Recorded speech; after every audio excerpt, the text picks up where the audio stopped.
Bienvenue à toutes et à tous et merci de me rejoindre sur La Voix des Chants. Avant de plonger dans les mélodies et les harmonies, il est crucial de comprendre l'importance de reprendre possession de son corps avant d'attaquer le travail vocal. Imaginez-vous comme un athlète de haut niveau avant une compétition.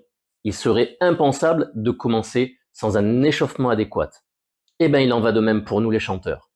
Pour cela, différents exercices se déroulant sur une période de 10 à 15 minutes environ peuvent être nécessaires. Commençons par les étirements. Les étirements aident à détendre les muscles et à améliorer la flexibilité ainsi qu'à retrouver une posture alignée, ce qui est essentiel pour une bonne technique vocale. Ces étirements permettent de libérer notamment les muscles du dos et de la poitrine, ainsi que ceux qui soutiennent le larynx, facilitant une émission vocale plus libre et sans tension. Passons aux percussions. Faire des percussions à l'aide de ses mains sur son corps et ses muscles, en commençant par les jambes et en remontant jusqu'à la poitrine, est bénéfique pour plusieurs raisons.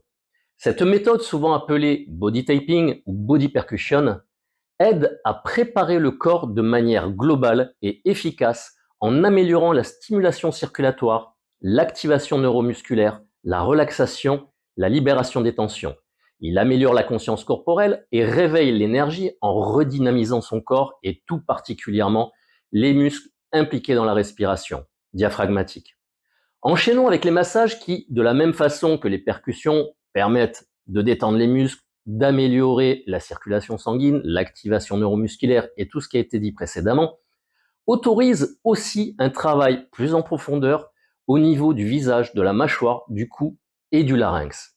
Le larynx, où se trouvent les cordes vocales, est un élément central de la production du chant.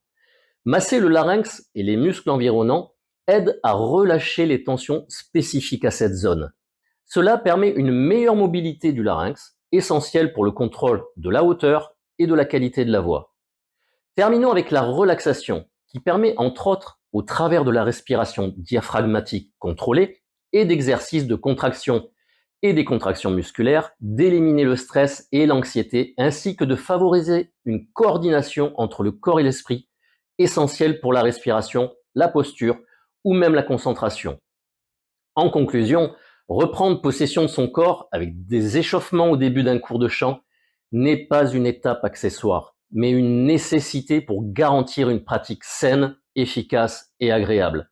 Cela prépare votre instrument vocal, qui est votre corps entier, à donner le meilleur de lui-même en le préservant des blessures et en augmentant la confiance en soi.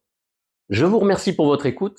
Si vous souhaitez en savoir un peu plus, je vous invite à jeter un œil sur la version texte qui détaille quelques exercices à mettre en pratique. Je vous dis à bientôt et surtout, n'oubliez pas de rester inspiré.